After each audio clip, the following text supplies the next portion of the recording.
organizational meeting for the Resorts World, New York City. I would like to call order and establish a quorum. Upon the receipt of a completed application in response to the request for applications issued pursuant to the New York Racing Pari Mutual Wagering and Breeding Law Title 2A, the Commission will establish a community advisory committee for each application received based upon the physical location of the proposed gaming facility. Accordingly, having received a completed application for a project at Aqueduct Racetrack in Queens, the Commission has established a community advisory committee for the applicant Resorts World, New York City. By statute, such community advisory committees will consist of appointees made by the governor, the New York City mayor, the state senator, and state assembly member, the borough president, and the city council member representing the district where the facility is proposed to be located. Members of this community advisory committee have been appointed by Governor Kathy Hochul, New York City Mayor Eric Adams, New York State Senator James Sanders Jr., New York State Assembly Member Stacy Becker Amato, Borough President Donovan Richards Jr., New York City Council Member Adrienne Adams. Pursuant to New York General Construction Law, Section 41, a quorum shall be established by the presence of 4 members. Oh, she's got a 5th member. I will now call the roll of appointed members. Stevens Martinez, appointed by Governor Kathy Hochul. Present. Nicole Garcia, appointed by New York City Mayor Eric Adams. James Sanders, self-appointed by New York State Senator Sanders.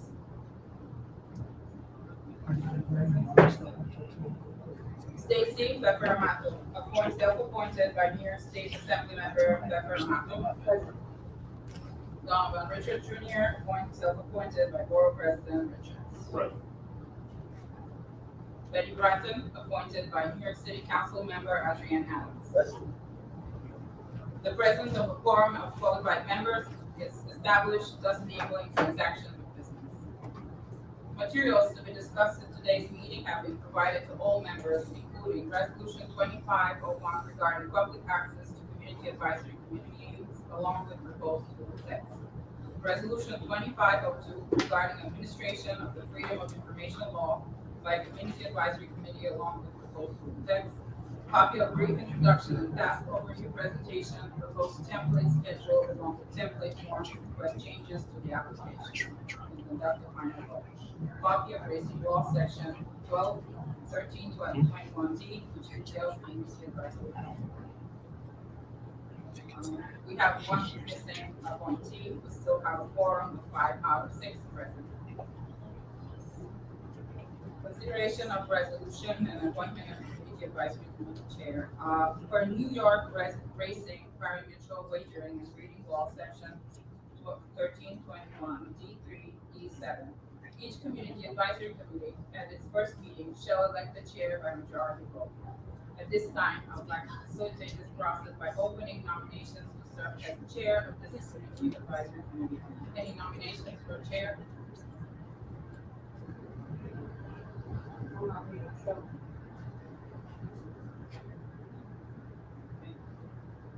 I'll move the nomination of Stacy Becker Amato as the chair. Any other nominations?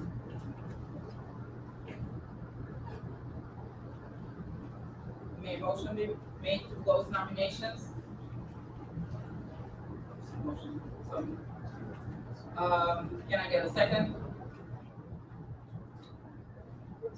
Can I get a second? I will second the nomination. All in favor of Stacy Becker Amato to serve as the chair of the Resorts World New York City Community Advisory, say aye. Aye. Aye. Opposed? The ayes have it. Congratulations. At this point, would you like me to continue with the facilitation? Yes, could you please? Sure.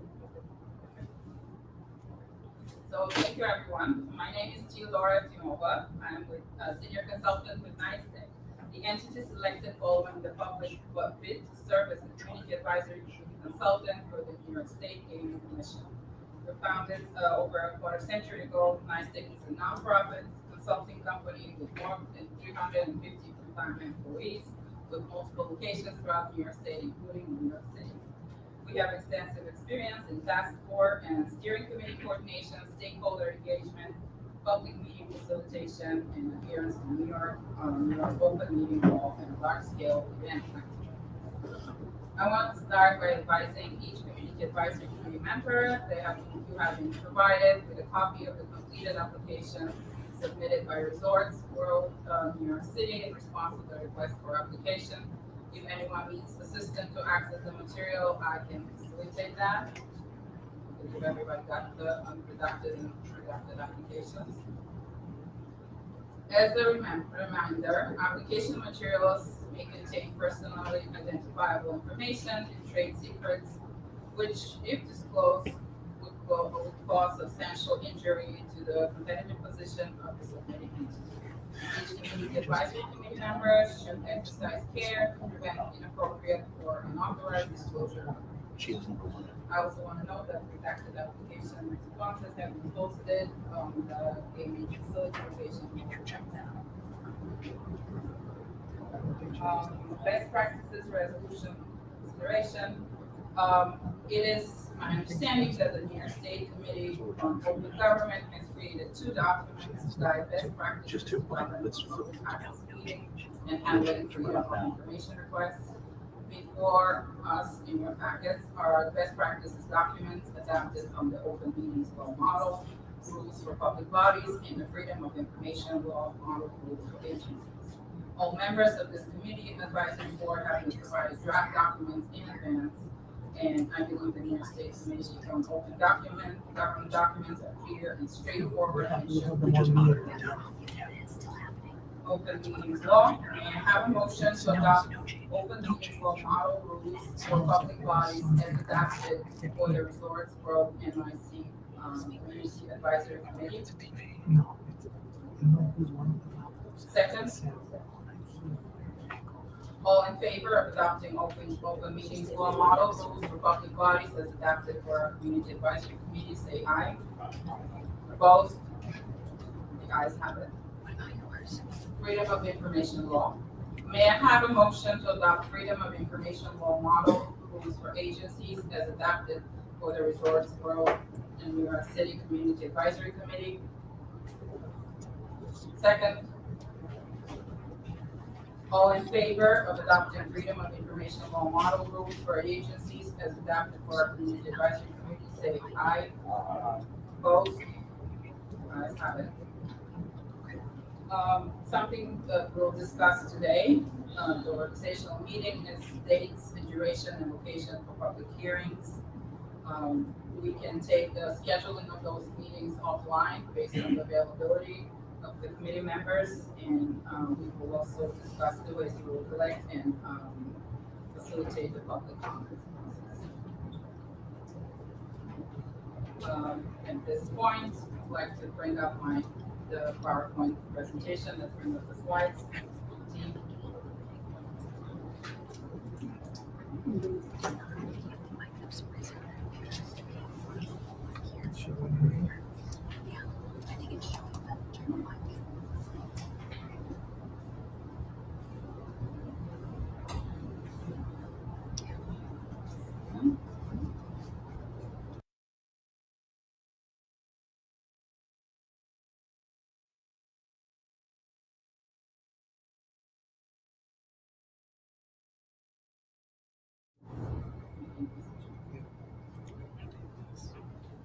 So thank you, everyone.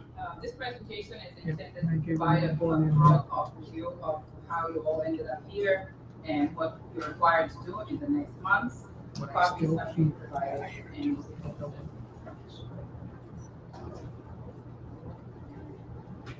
so first, some general background regarding commercial casinos in New York State. The New York State Constitution was amended in 2012 to allow up to 7 commercial casinos in the state. 4 of the 7 casinos have been established in upstate New York, in 2014, 2015, following a competitive process very similar to what we're engaging in now. In 2022, the legislature established the citing process for up to 3 casino licenses, specifically creating a gaming facility location board to issue a request for application, evaluate the application, and submit up to 3 projects for commission licensure. The board issued a request for applications in 2023 and currently has 4 board members, Vicky Bean as chair, along with Jarrell Brown, Ariel Phillips, and Greg Rivers.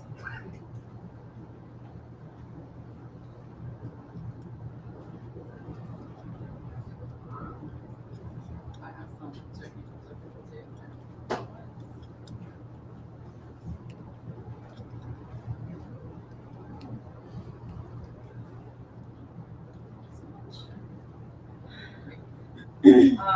Community Advisory Committee Statute.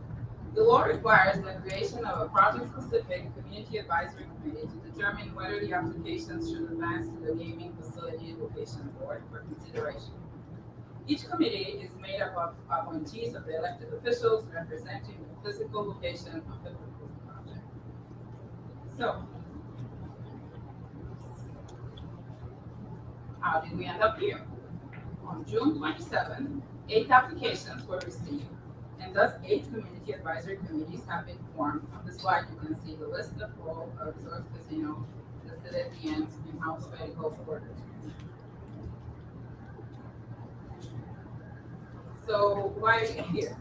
You have been appointed by an appointing authority to serve as the Community Advisory Committee for Resorts World New York City, located at the Applicant Racetrack in Queens. So this is a picture of the Aqueduct Racetrack. Committee members have received all the application materials for the Resorts World New York City, and we expect the applicant to provide a presentation following my presentation during this meeting. So this is where we are in the overall process. The committees have been established, and this is the first organizational meeting of this committee. So each committee has up till September 30th to complete its work. Applications that are provided by their committee will be evaluated by the board via statutory criteria, and the board expects to make a selection by December 1st, followed by commission licensure considerations and procedure. Application and deadline, I will not read through this whole slide.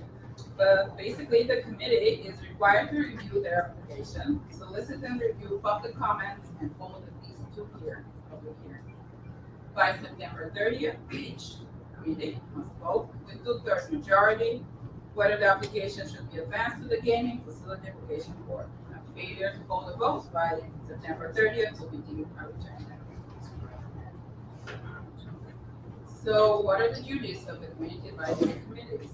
Practically speaking, committee members must vote for a chair, review the application, attend hearings and meetings, review public comments, vote in a public meeting before September 30th, whether the project should be advanced to the gaming facility location. For the Resorts World New York City application to advance to the gaming facility location board for consideration, 4 committee members must vote in the affirmative.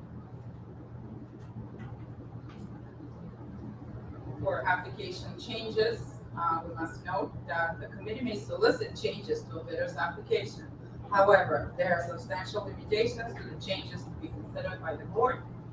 In discussion with the committee, the bidder may propose, may make a promise, commitment, or about obligation. To be considered, it must be reduced to writing and filed by the deadline. All promises, commitments, or obligations must be definitive, meaning not incumbent on future state or local discretionary action on a condition and ability for the bidder to perform. A committee may request a bidder change or modify their application. For such to be considered, it must be reduced in writing and filed by the deadline. Any changes or modification necessitating a change to the Environmental Quality Review Act process cannot be considered.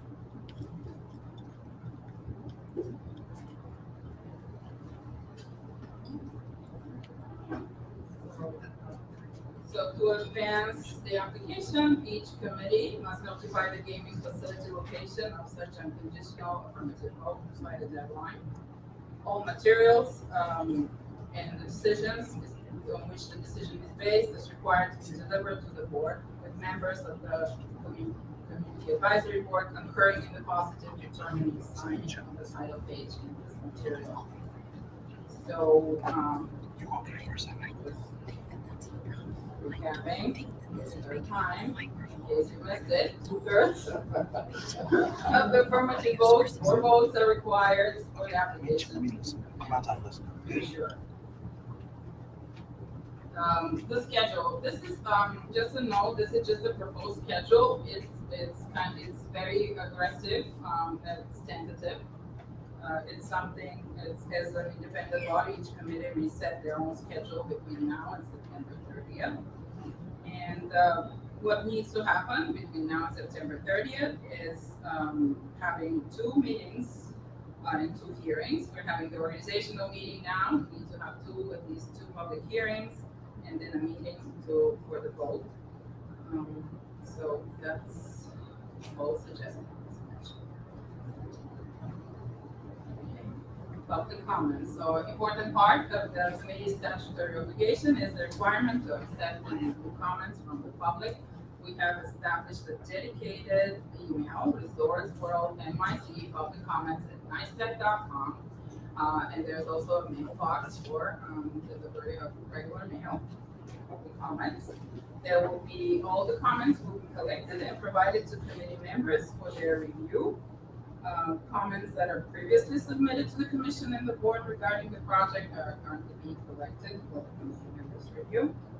And those who are seeking to submit the comments are encouraged to do so soon so that there's plenty of time prior to the deadline for the committee to review.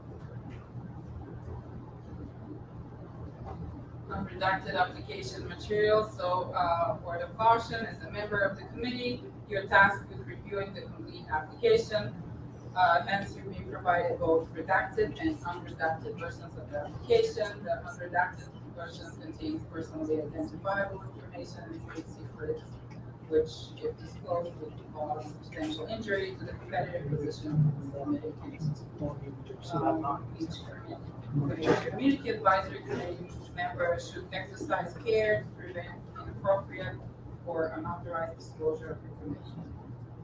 Sorry to interrupt. We have one quick announcement for our virtual listeners. We're experiencing a lot of feedback and audio.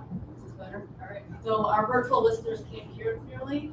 If anyone is listening right now on their phone or laptop on YouTube, certainly can you please double check that your device is muted on your end because they're picking up conversations that are being whispered or other. So we'll take a minute.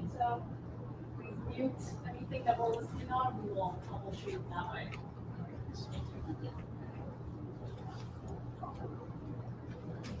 Okay. So everybody muted their phones. Great. Okay.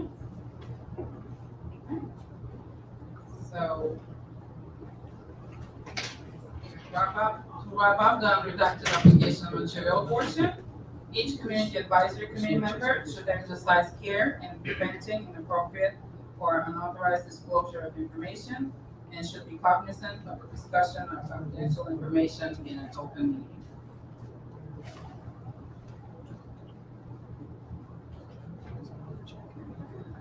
Open meetings law and logistics. So my colleagues and I from NICETEC are providing logistical assistance to each committee, including securing the meeting locations, necessary technology, materials, and support staff. As required by state law, all committee meetings and hearings will be open to the public and media and accessible and live streamed and recorded.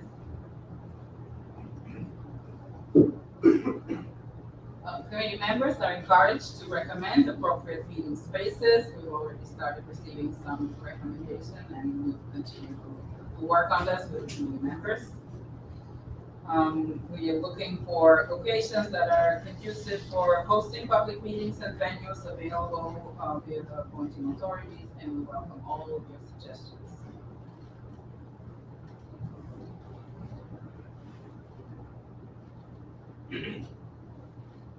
Proposed community advisory committee meetings. So the first one is an organizational meeting. This is what we're having right now. It's a public meeting to elect the chair, discuss scheduling, receive a presentation from the applicant, and conduct any other initial business necessary.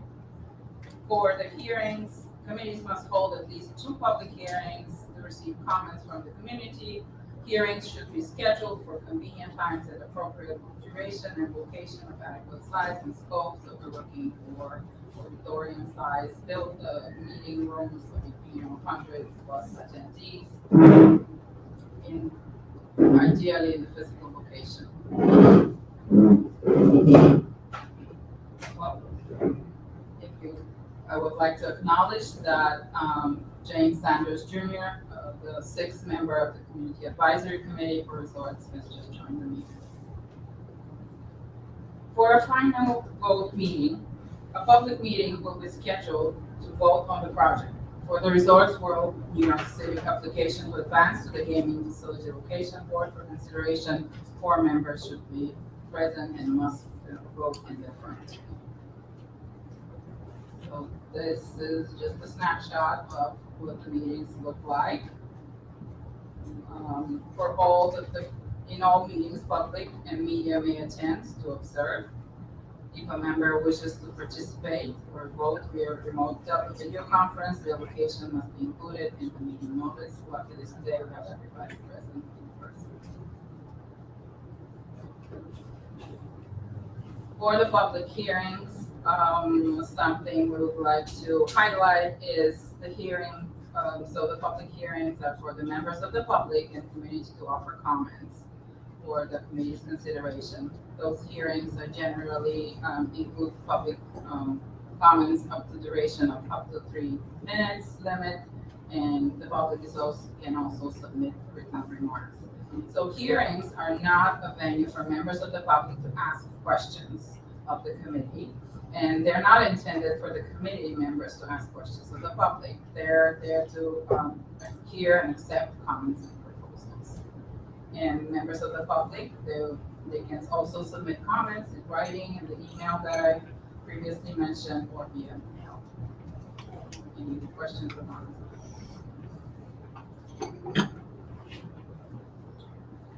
Language access, so translation services in American Sign Language will be made available by the commission representative for those requesting such services in advance of the meeting and hearing. And the committee members may request commission representatives, us, to make additional language access services available for members of the public at the meeting of the hearing. We have listed the 12 most spoken languages in New York, and we'll have a conversation with the committee members about the languages that they believe that their constituents will need to have those public hearings materials and simultaneous translation.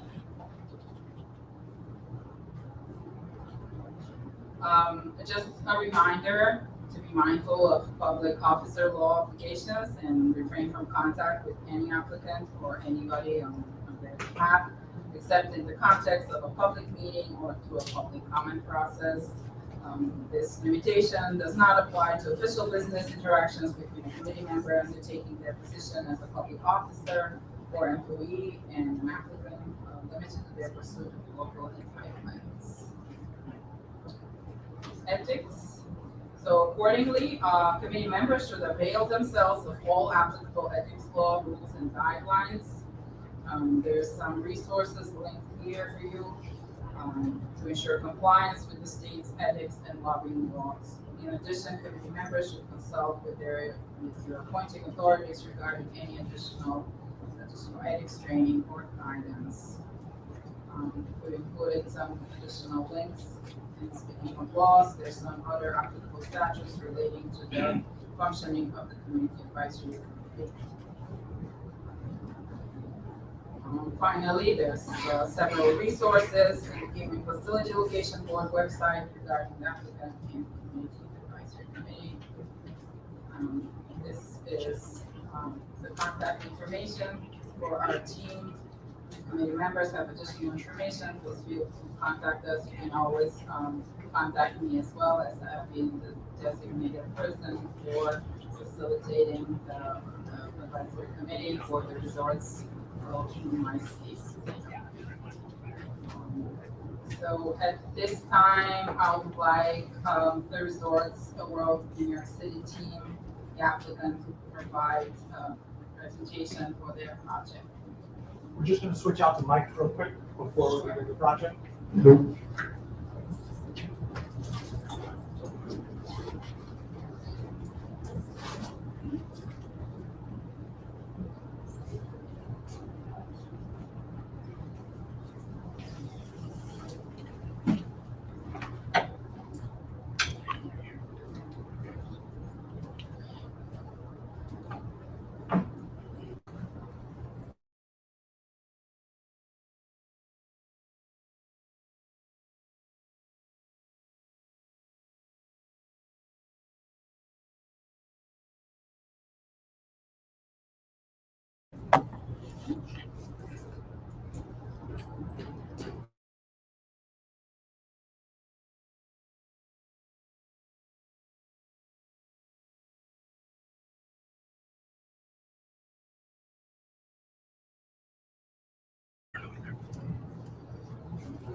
That's what I'm doing. Back out.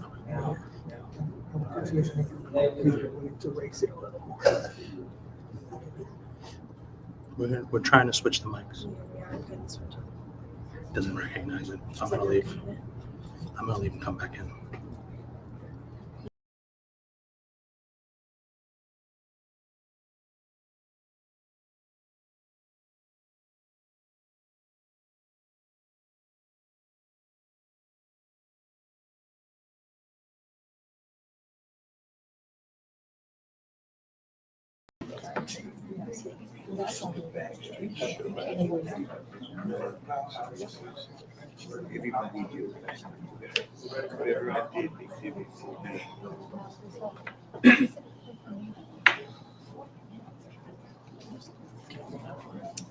Okay.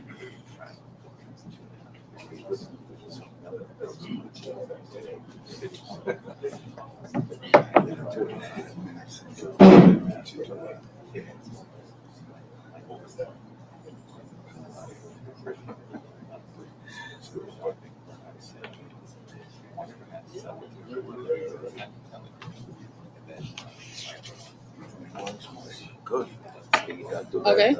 Okay, so at this point, we would like, for those in attendance today, the purpose of this overview is simply to provide the Community Advisory Committee with a high-level explanation of the proposed project. And we don't expect this to be interactive by the fellow committee members. It certainly will allow for half an hour at the end for committee members to ask questions out of the applicant. So we would really appreciate if you can wrap up your presentation within the hour. And you can take the floor. Right. Resorts team. Good morning. We are so incredibly grateful to finally be here in front of our esteemed Community Advisory Committee.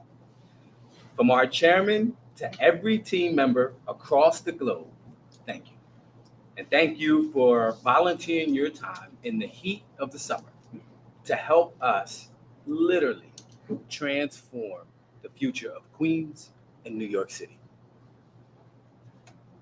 But before we kick things off, there's no better voice to start a discussion about the future of Queens than one of Queens' own native sons.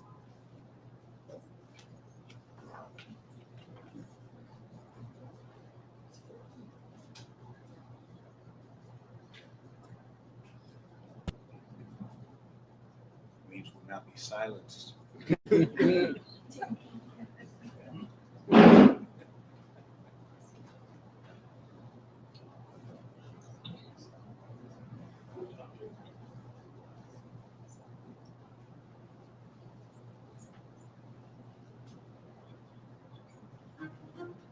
The future is not something you wait for.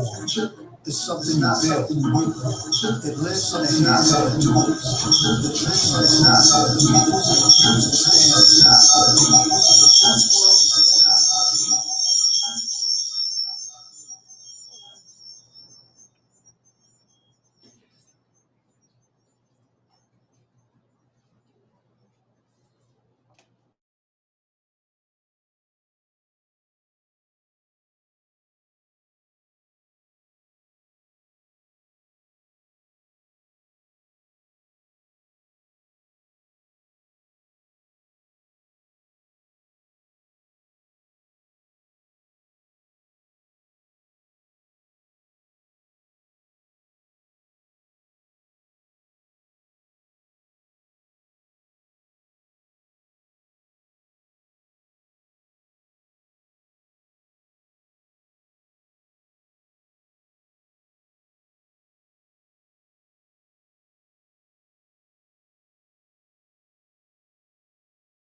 in.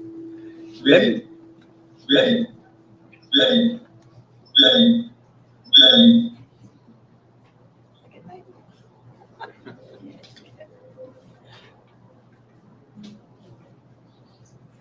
all right, I'm being told now we can dive in. So as we dive in, we are super grateful as well to have worked with many of you sitting at this table for the past 15 years. And we deeply admire the leadership that you've shown, from our local community board to our borough hall to our state capitol. And it's a pleasure to work with some new faces. For the benefit of those who are watching the web version, my name is Kevin Jones. I'm about 10 years older than that picture, by the way. But I serve as the Chief Strategy and Legal Officer of Resorts World East. As some of you know firsthand, we have worked tirelessly for the past 15 years in preparation for this moment. And it is our humble honor and privilege to present this application. I'm going to add something, ad-lib for a second, to just let you know we would encourage your indulgence here. This is not a short presentation. We are going to take the better part of the hour. And that's because we're intentionally being thorough. This is something that we've worked on together. The people at this table, the people in this room, the people in this community, and we are going to do it justice. So indulge us for a little bit. We're going to be thorough. We're going to be detailed, but I hope that everybody in this room and everybody listening online will understand why. With that, the people here to help me do justice to our bid and our proposal in our community starts with Robert DeSalvia, President of Resorts World East. Bob is one of the most accomplished and respected gaming operators in the industry who will speak to our business model and operations. Representing our architectural partners from Perkins Eastman are Sean Bassler and Alberto Caballero. Representing our human resources is Patricia Griffiths, our Vice President for Talent Acquisition and Development. Representing our Diversity Council is Stacy Rowland, our Senior Vice President and General Counsel. And once again, I'm going to stop and I'm going to ad-lib. I'd actually ask that Stacy and Patricia please stand up for a second. Yes, please stand up. It's intentional. And I'm asking them to stand up because physically this room doesn't accommodate all the seats at the table. But I want to make it clear that though they're sitting there, they have a seat at this table. And it is important to stress that because our jobs, our people are our greatest asset. And Stacy, who's going to talk to DEIB, that is not something that we just ad-lib. That is something that comes before what we do, it comes during what we do, and it comes after what we do. It is critically important. So please don't belie the fact that you're sitting behind us to make it seem like it's any less important. They will walk you through our workforce development and our DEIB programs, which are, and like I said, remain a priority. Representing our long-standing community development is Michelle Stoddard, Senior Vice President of Community Development. Michelle, who has been with us since day one, will speak to the heart and soul of our proposal, our deep, successful, and ever-growing 15-year partnership with the community. We are honored to actually be joined by superstars in the food world who need no introduction. You've heard from Nas, but a little later you will hear from Chefs Marcus Samuelson and Chef Scott Conan, who reflect the caliber of people and partnerships joining us on this mission. Over the past 15 years, we've delivered more than what we promised, always guided by our shared commitments. We've worked together in many good times, and we've joined arm in arm through challenges like Superstorm Sandy to a global pandemic. And now, with the door open to a full commercial casino, we are ready to take the next bold step to completely and genuinely transform our property with the vision that began back in 2010, with many of you sitting right here at this table. Almost immediately after winning the bid to start operating in 2010, we transformed the Aqueduct Raceway into the most successful video lottery terminal facility, VLT, in the nation. Resorts World stands as the highest revenue-generating commercial casino in the entire United States, with revenues of nearly $1 billion annually. But our impact goes well beyond our revenues. Resorts World is the single largest taxpayer, both direct and indirect, in New York State and across the entire United States casino industry. Since inception, we have contributed more than $4.5 billion to the state education fund, more than $2 billion to support New York's horse racing industry, and more than $200 million towards the administration of the New York State Lottery and funding of its responsible gaming initiatives. And we have continued to invest in Resorts World throughout our time in New York. We've developed the 400-room Hyatt Regency, one of the finest hotels in Queens, bringing our total workforce in Queens to 1,000 good-paying jobs in the process. Most of our team members live right here in Queens, helping to grow a local economy and uplift the community. Beyond Queens, we've deepened our commitment to New York State by expanding our footprint. In 2019, we acquired Resorts World Catskills, gaining essential relevant experience in the New York commercial gaming operations, and we created a pool of ready, licensed team members. Then in 2022, we opened Resorts World Hudson Valley, a 50,000 square foot facility in the Newburgh Mall with more than 1,200 VLTs, spurring massive economic development for Newburgh, New York. To date, including Queens, Catskills, and the Hudson Valley, Resorts World has invested more than $2 billion into the state of New York, supporting more than 3,000 gaming jobs, making us the largest gaming employer in the state.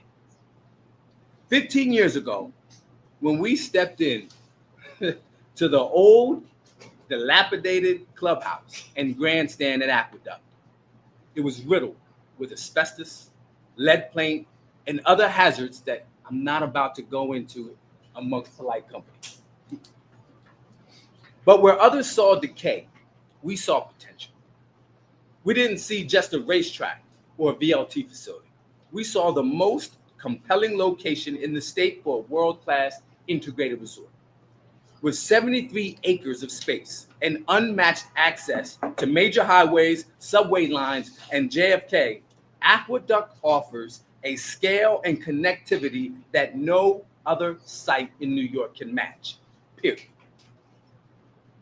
Let me take a moment to explain what I mean by an integrated resort. There are casinos, like those in downtown Las Vegas. There are casino hotels, like those that line the Atlantic City Boardwalk. But then there's something far more ambitious, something that we created, the integrated resort. An integrated resort is a casino-anchored complex that seamlessly blends hospitality, entertainment, business, dining, and culture. It's not just about gaming. It's about staying, playing, meeting, shopping, and relaxing. It's a destination that drives tourism from every type of guest. An integrated resort, such as Resorts World Sentosa in Singapore, has a mantra where 1 + 1 actually equals 3, where the sum is greater than its parts. Because when gaming, hotel, restaurants, events, and retail are designed to complement one another, the result is a powerful synergy that drives tourism, creates jobs, and unlocks long-term economic value for the community and the state. A true global-class integrated resort isn't small. It's bold in scale and vision. These are developments of at least 5 to 8 million square feet that are meant to accommodate tens of millions of visitors every year. An integrated resort needs more than 30 or more acres in order to accommodate the facilities and supporting infrastructure. And compared with the other applicants, Resorts World is the largest parcel of land with 73 acres. This is crucial in the development of integrated resort with the size and scale in order to maximize the value of the license to the state and generate the most economic activity. To explain further, A major casino hotel alone draws more than 10 million visitors a year with millions of cars. That kind of traffic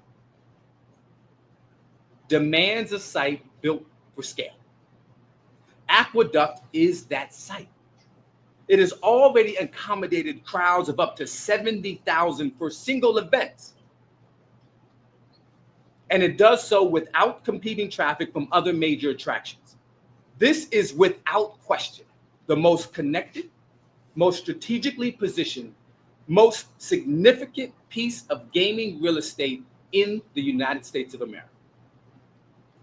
And it's the site most appropriate and most ready to host a world-class integrated resort. And from an economic perspective, the impact is unmatched. The revenues, the taxes, the job creation, the broader economic development, there are quantum leap from a traditional casino hotel development. And right here in Queens, at Aqueduct, we have the space, the access, the market, the experience to deliver one of the most successful integrated resorts in the world. New York is the largest metropolitan area in the US, home to more than 19 million people. For too long, New York's gaming revenues have been flowing out of state. This is our moment to reverse that. Our integrated resort will not only recapture dollars, but also allow us to compete for our fair share of dollars going to neighboring states. Those dollars will now stay here to invest in our communities, to create jobs, to fund education and infrastructure for generations to come. New York City welcomed more than 64 million domestic and international visitors last year, many of whom came through JFK, the busiest international gateway in the United States. Resorts World sits minutes away from that crossroads, ready to welcome those travelers anytime, day or night. New York is the biggest gaming market in the United States, and with the largest metropolitan population in the country, it's only fitting that New York is also home to the largest casino in the nation. At the heart of Resorts World's integrated resort will be a 500,000 square foot casino, the largest in the United States, featuring 6,000 slot machines and 800 table games for a total of 10,800 gaming positions. But it won't just be built big, it will be built right. We're delivering the most spacious casino in the country. That means more comfort, more privacy, more luxury, an elevated experience for every guest who walks through our doors. The casino is also designed with ample space to accommodate exclusive private gaming suites, tailored for high rollers who value privacy, comfort, and discretion. These suites will feature in-room dining, curated beverage service, a dedicated personnel, and deliver the highest level of attention and care. Resorts World has deep experience operating in these high-limit private suites at our properties in Singapore, Malaysia, and around the world. Resorts World knows how to deliver the pinnacle of exclusivity, spaces where every detail is considered, and where discerning guests receive the service they expect. Beyond the casino floor, our vision is supported by unmatched amenities, 2,000 hotel rooms, a 7,000-seat multi-purpose arena, more than 30 world-class restaurants and bars, a world-class spa and IU day club, more than 75,000 square feet of convention and meeting space, a dozen acres of public green space, and 7,000 parking spaces, the large majority of which will be covered, a vital step in ensuring that we're competitive with other major casinos around the world. And to be clear, none of this matters without exceptional service. That's why we're committed to train and employ 5,000 full-time unionized team members ready to provide the highest level of service and hospitality. What we are doing is not solely presenting a dream or renderings. Resorts World is real, operational, and ready, truly ready to go. All the necessary land use approvals, environmental reviews, and permits are secured and in hand. That means the moment we receive a casino license, we can transition from our current VLT layout and complete the permanent casino build out featuring 4,000 slots and 250 tables within just 6 months. Yes, we are prepared to open by this time next year and generate jobs and tax revenue immediately to the state of New York. No other proposal, let me say that again, no other proposal can come close to our speed to market. That advantage, our capability that we have painstakingly prepared for 15 years. As an already fully operating casino, there is no completion or operation risk with our bid. In short, if you approve our bid, you'll be choosing certainty, built over 15 years. Our gross gaming and other revenues will experience a game-changing exponential change and surge. That explosive growth will fuel tens of thousands of new direct, indirect, and induced jobs and generate substantial new tax revenue to support the MTA, education, and other state priorities. Resorts World will become one of the most significant economic engines in Queens history, propelling local growth and opportunity for generations to come. Our corporate vision is to be the leading integrated resort operator in the world. Now, with your support, we're ready to bring that vision to life in Queens, creating a world-class integrated resort unlike anything seen in the United States, one of the finest in the world, built on a legacy of trust and success. This project will uphold a record of execution and excellence in our partnerships. We are ready to deliver and to make Queens and New York proud. And with that, I'm going to turn it over to Bob. Thank you, Kevin, and good morning, committee members. Thanks for the opportunity to be here today. I've worked with 3 leading global integrated resort operators, and nothing has been more exciting and rewarding than my time with Resorts World. They are the true pioneers of the integrated resort concept. It all began with the creation of Resorts World Genting in Malaysia in 1965, the same year the World's Fair here in Queens. They will be celebrating their 60th anniversary this August atop a 6,000-foot mountain with 10,000 acres of land, now one of the region's most iconic destinations. From that foundation, Genting Group rose to global prominence and made significant investments in the United States.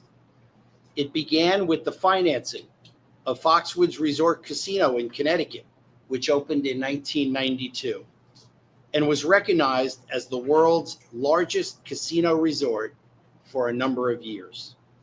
This was followed by the financing of the Seneca Niagara Casino, which opened in 2002.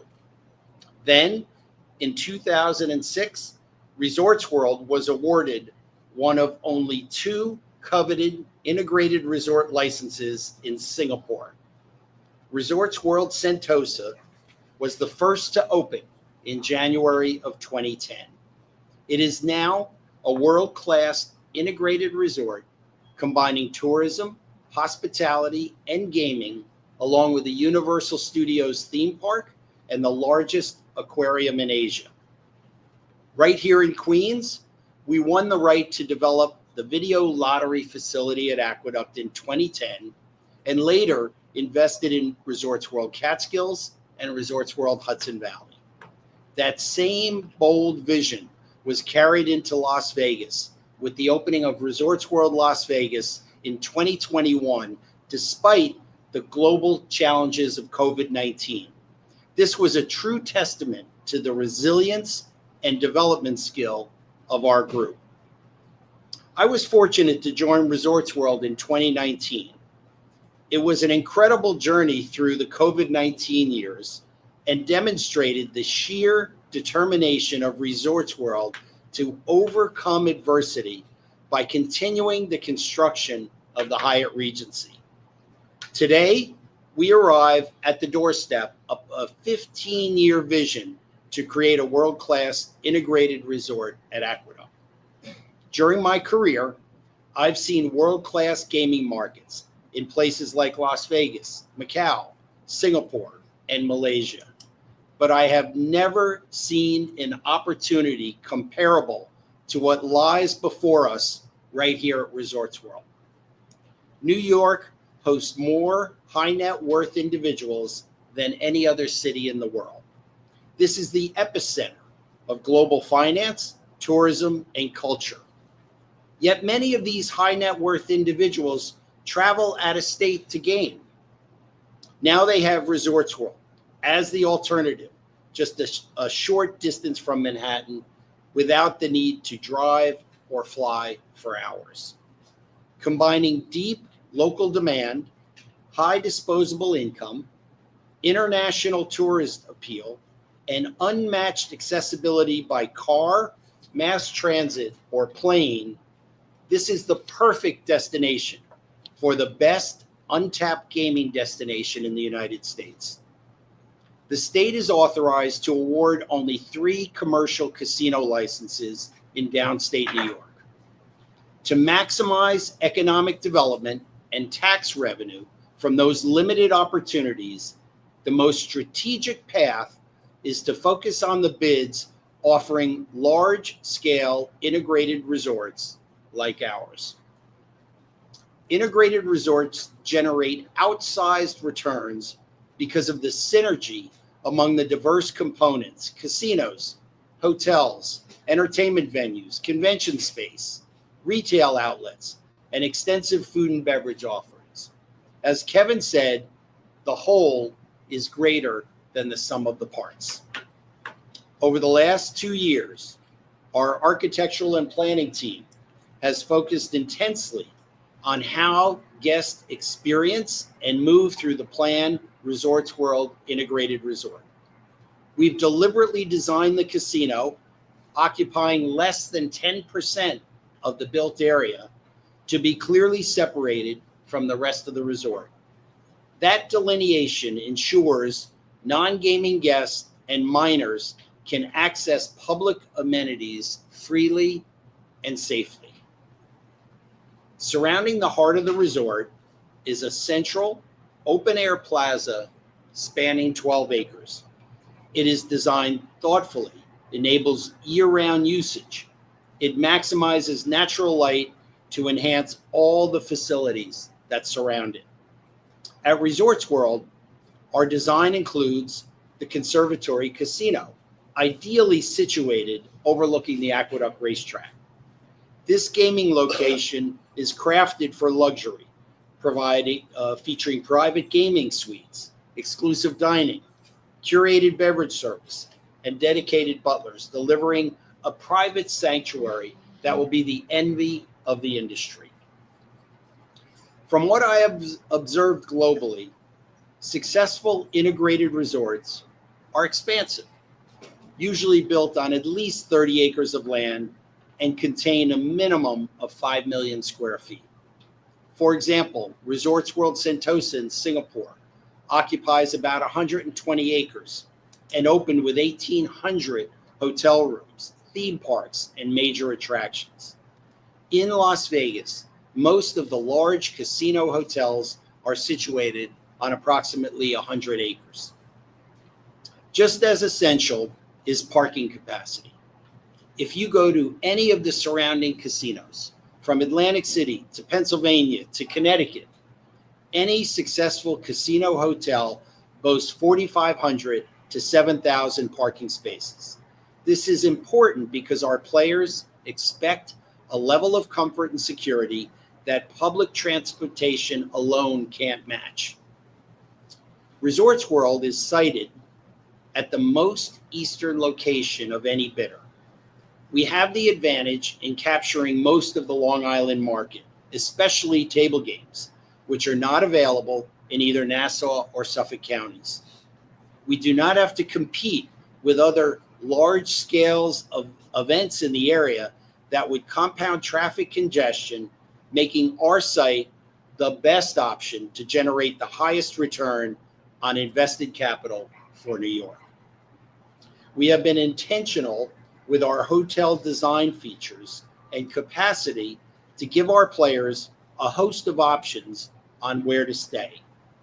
Whether you get off a plane and want to stay here or prefer to be in the heart of Manhattan, we have worked to capitalize on many attractions in New York City with innovative partnerships. Upcoming road improvements to the Van Wyck Expressway and in our surrounding area will help make this connection seamless. Resorts World embraces everything that defines New York City. Of course, people come from all over the world to take in Central Park, visit museums, or tour the Statue of Liberty. They see the latest styles at Fashion Week or visit global sporting events like the US Open right here in Queens. Resorts World will integrate them into our casino programs. This isn't, though, just about gaming revenue. It's about driving more tourism across the city, especially here in Queens, which has so much to offer. Resorts World will join the pantheon of attractions alongside Broadway shows and restaurants. It will create thousands of indirect jobs, with every event anchoring us deeper as an economic engine for New York City. While Resorts World believes it is the strongest candidate for one of the 3 licenses, we fully recognize that the value of selecting 2 other high-quality proposals. Rather than fragmenting demand, this creates a critical mass that enhances the entire area's appeal. Healthy competition drives more visitors to all 3 casinos, and the market is large enough for all. Having 3 casinos in downstate New York is not a constraint, but an opportunity. Let's take a step back and look at other corners of the world where integrated resorts thrive alongside one another. In Singapore, Marina Bay Sands is a mere 5 miles from Resorts World Sentosa, or just an 8-minute drive away. Both are doing incredibly well. Now let's look at the New York metropolitan region. It has a population 3 times larger than Singapore and welcomes nearly 4 times as many visitors. Downstate New York has the clear ability to host 3 successful casinos in close proximity. Regardless of where the other 2 licenses wind up, Resorts World will capture the largest market share, thanks to our unmatched location, size, and scale. Once fully licensed, our casino will deliver tax revenues dramatically higher and faster than competing proposals, which feature smaller floor plans and will take several years to activate after us. Let's be clear. With 500,000 square feet of gaming space, Resorts World has the capacity to host more slot machines and table games than any other bidder. That scale allows us to operate the largest and most revenue-generating casino floor in the country, backed by our deep global experience in offering high-limit baccarat and other games. I should point out that at Resorts World, many of our guests are non-gaming visitors, tourists, and local residents. They come to enjoy convention facilities, dine in our world-class restaurants, take advantage of our entertainment offerings, enjoy our public green space, and experience the vibrant life of the resort. Before ending, I would like to address the issue of public safety and responsible gaming. Our security team will build on our 15-year relationship with public safety experts and first responders, including NYPD's 106th Precinct and the FDNY, to ensure that our visitors and surrounding community remain safe. Additionally, Resorts World has developed and constantly maintains a best-in-class responsible gaming program in conjunction with our partners at the state. This integrated resort is a game changer for Queens, for the city, for the state, and for thousands of people who will work, visit, dine, and enjoy themselves here. We firmly believe that Resorts World is the best option for a casino license that will serve as an economic engine for decades to come. To explain the thought process behind this, I'd now like to pass things over to Sean and Alberto. Thank you. Thanks, Bob. So having heard from Kevin and Bob about Resorts World vision and operating strategy, we'd like to show you how we make this a reality. I'm Sean Bosler, co-CEO of Perkins Eastman.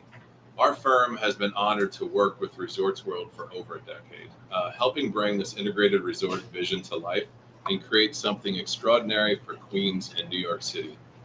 So a little bit about Perkins Eastman. We're a New York City design firm, founded and headquartered in New York. While we have work all over the world, some of our most impactful work is right here at home. Our ethos is the belief that design should have a positive impact on people, places, and the environment.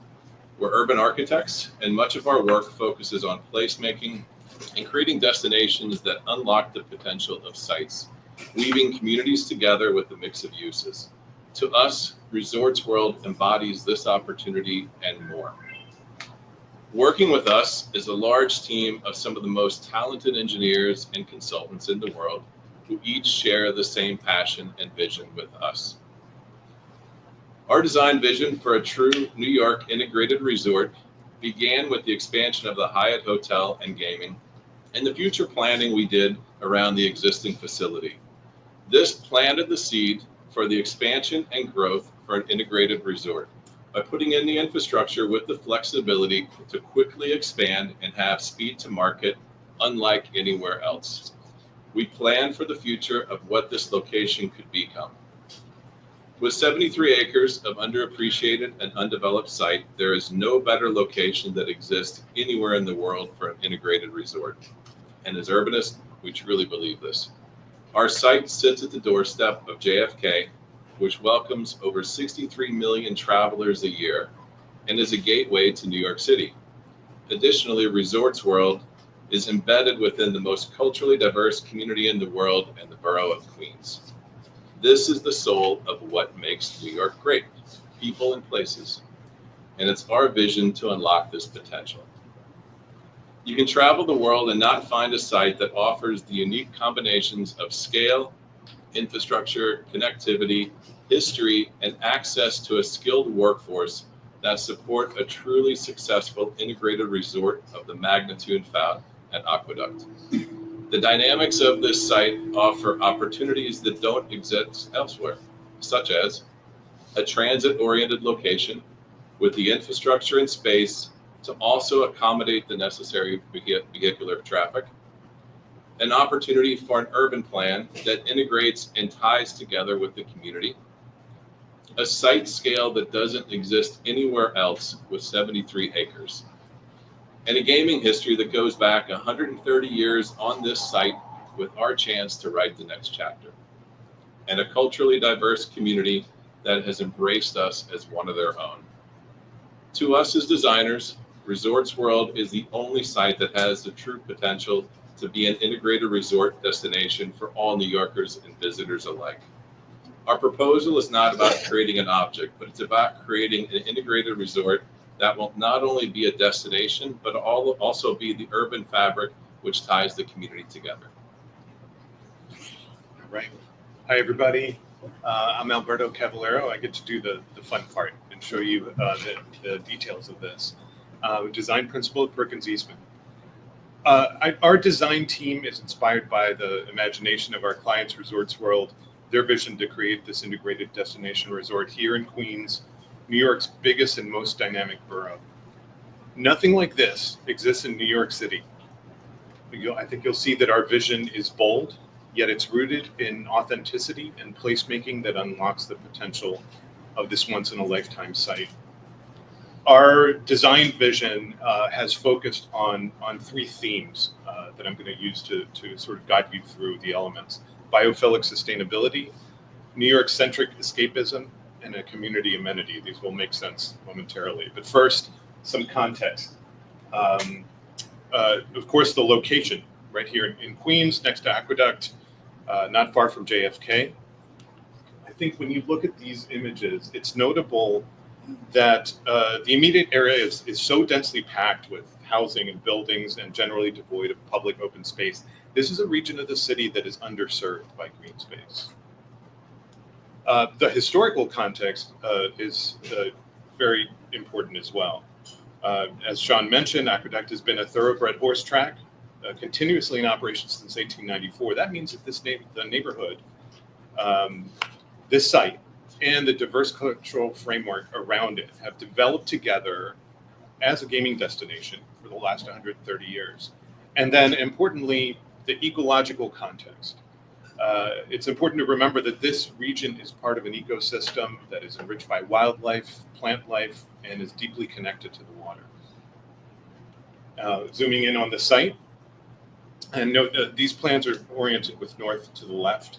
The existing 73-acre campus, the red line there touches Rockaway Boulevard to the north, the A-train track to the west, Aqueduct to the east, and the neighboring building, New York Racing Association, NYRA, has been operating the track since it opened and is planning a consolidation at Belmont Park in the next year.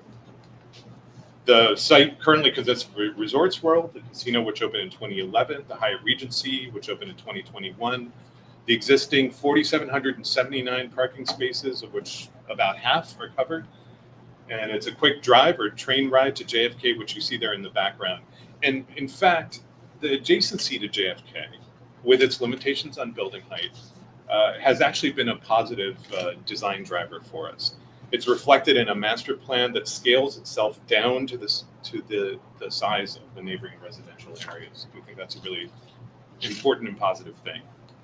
The new elements that you'll see shown on this plan, and as mentioned before, the new hotel and casino, bringing the total key count of the hotel up to 2,000 and approximately 11,000 gaming positions. The new parking structure, bringing parking capacity to more than 7,000 spaces, and most of which are covered, along with the new central utility plant in that same area. The 7,000-seat multi-purpose arena, and in the landscape, the promenade, the plaza, courtyard, and conservatory gardens.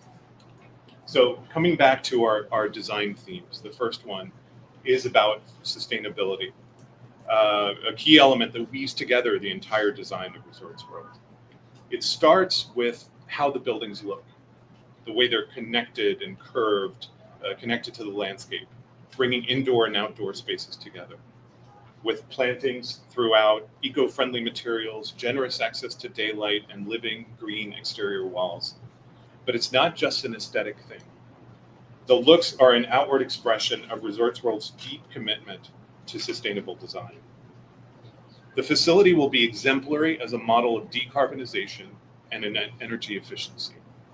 The new construction will be designed to achieve a minimum of LEED Silver, with a goal for even greater performance. There is a significant investment in renewable energy. What you see there is about 5 acres of rooftop on-site photovoltaic solar panels, planned to provide 12% of the project's energy demands. The new central utility plant, highlighted there at the lower left, will be comprised of high-efficiency, state-of-the-art cooling and heating equipment. Environmentally, the whole site will be much better tied into the local ecology. There will be dramatic improvements in stormwater management. Even with a significant increase in built space, we're creating more overall green space, allowing us to capture and treat stormwater right on site. The design also demonstrates a commitment to the principles of transit-oriented development. The existing A-train station connection will tie directly into a new public arrival zone. The main drop-off zone for the entire resort will include sheltered bus stops for the Q37, as well as Resorts World's own shuttle service. In fact, the entire campus is planned as a pedestrian experience inside and out. The low scale of the master plan, which I mentioned earlier, is evident here. The bulk of the public spaces are on a single floor with intuitive wayfinding that's more visitor friendly than what you might find in a high-rise environment. This diagram shows how all the functions flow through the main entry lobby of the plaza. To make this pedestrian-friendly feel possible within the site and grounds, the plan includes a robust vehicular infrastructure based on a new perimeter road.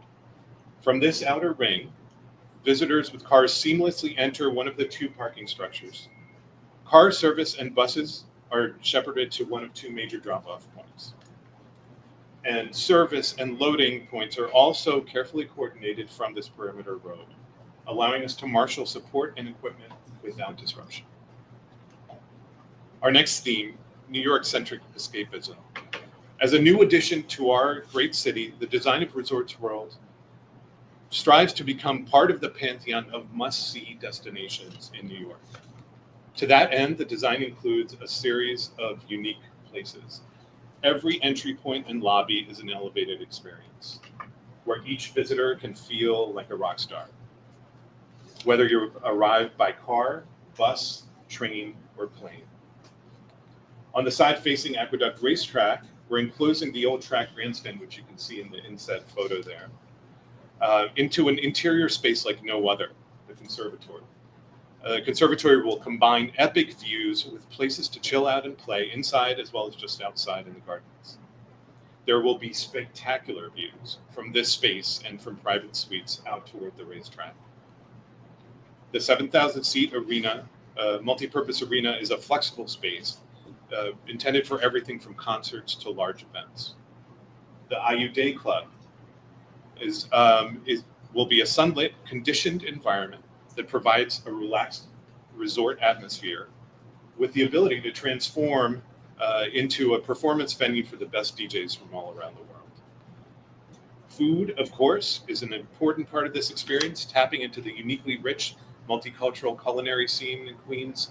2 destination restaurants are the prize venues among a wide range of culinary options on site.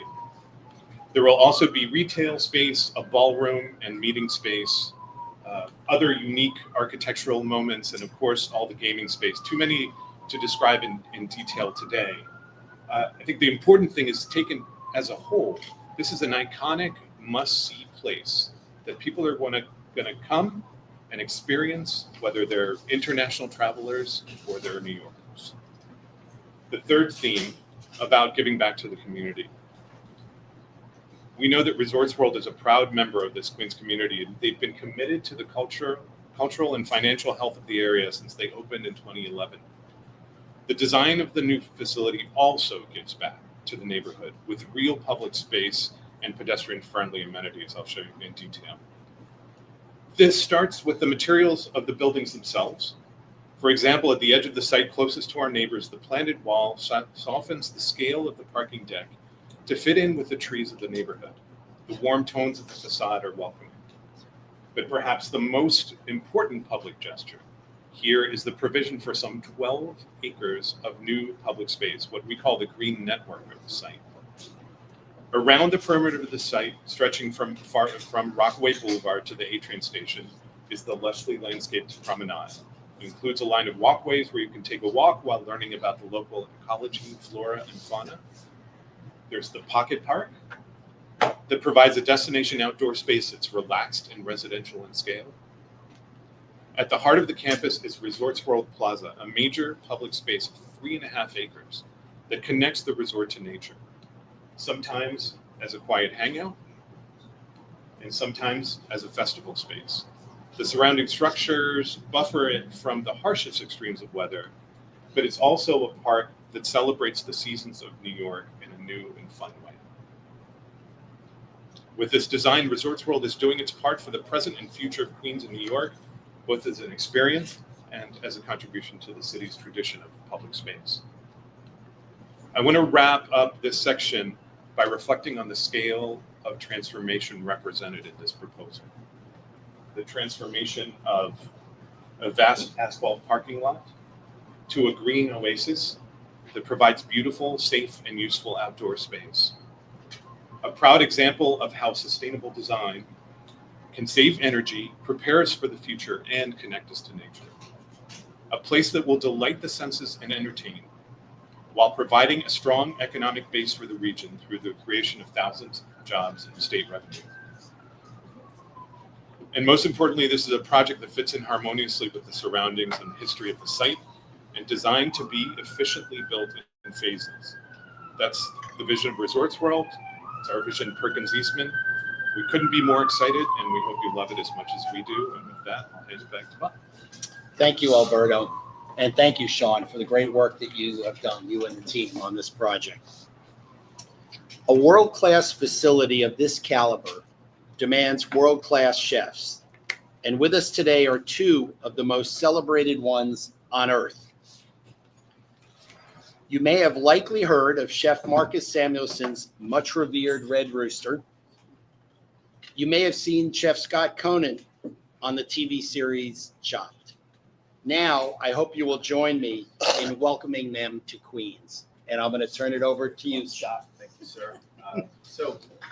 Thank you. Good morning. It's really a pleasure to be here. Thank you for this. Like Chef Samuelson, I've had the honor of leading restaurants in New York City. New York City, arguably the toughest and most rewarding market in the world. I've been all over this world and I've judged plenty of chefs, and there truly is nowhere on earth like here in New York City. The creativity, the innovation, and the excellence that just seems to thrive here. As part of this project, to be part of this project and have a concept here in Queens is something that I'm incredibly proud of. And some of you may not know, but I've long history with Resorts World. Chilayo Steakhouse opened at Resorts World Catskills. And then just last Wednesday, we opened a new concept in Hudson Valley at the Resorts World there. So it's all clear. I am all in on this company and on this project.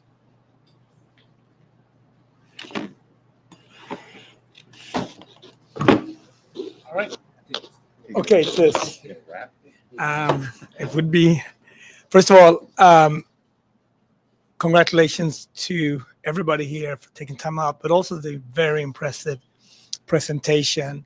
And it's a true honor for me and Chef Scott to be part of this.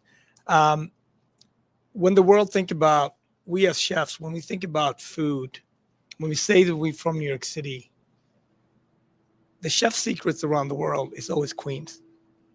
Every chef, every hospitality worker knows that the true mom and pop food and why New York is so different in terms of food is it's not only its diversity, but it's also its drive and ambition to excellence. And when you see this project, the ambition, the drive for excellence is something that for both Chef Scott and extremely proud to be part of, inspire us to do better. And, you know, with our restaurants, whether it's Red Rooster, take an example in Harlem, or Metropolis, which is down by World Trade Center, it's all we always want to share and tell the story of New York City through our restaurants. And how do we do that? You know, what's great about hospitality and restaurants, it's really, it shows all aspects of society.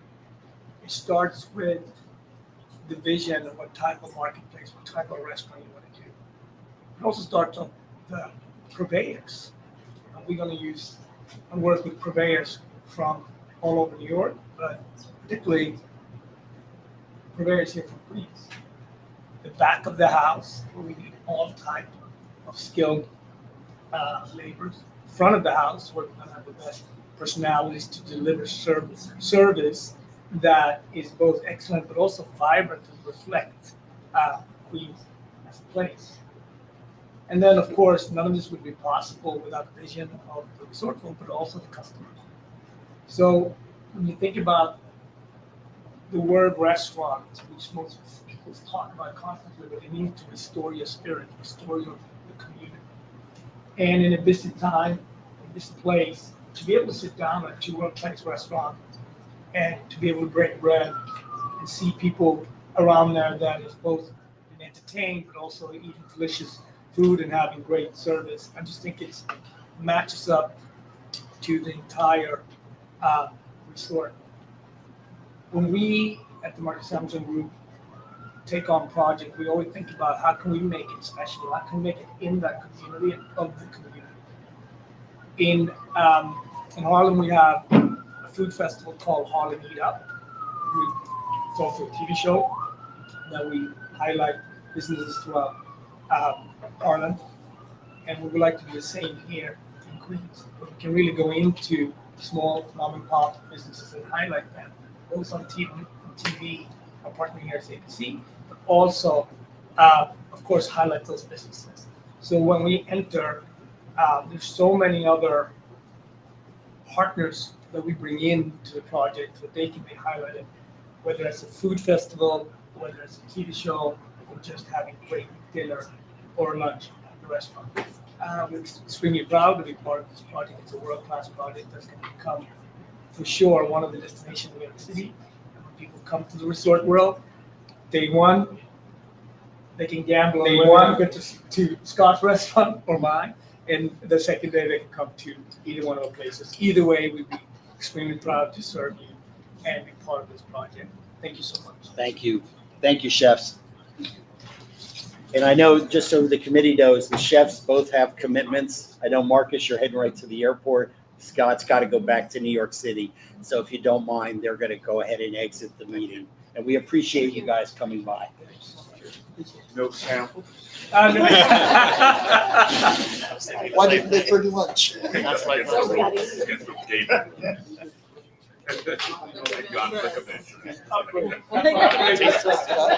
This is the part where the real leaders of this project step in.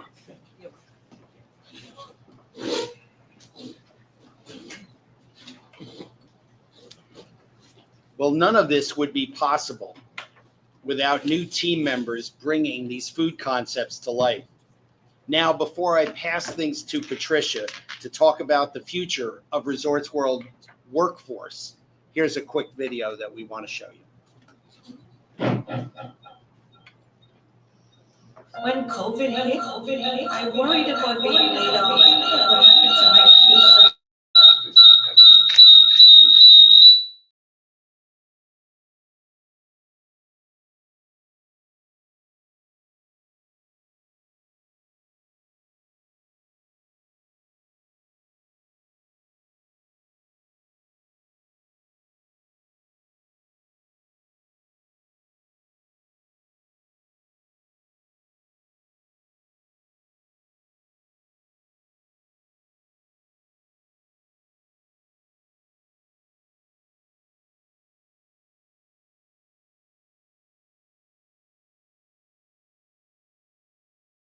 Since November 12th of 2011. My family live in Queens. So I wanted someplace local to work. My first conversation with HR was, okay, so you're going to grow here. And I have. I really feel that Resorts World has my back. We have growth for careers. We have stability. We have healthcare. Resorts World has been a great benefit to the community. I am Resorts World.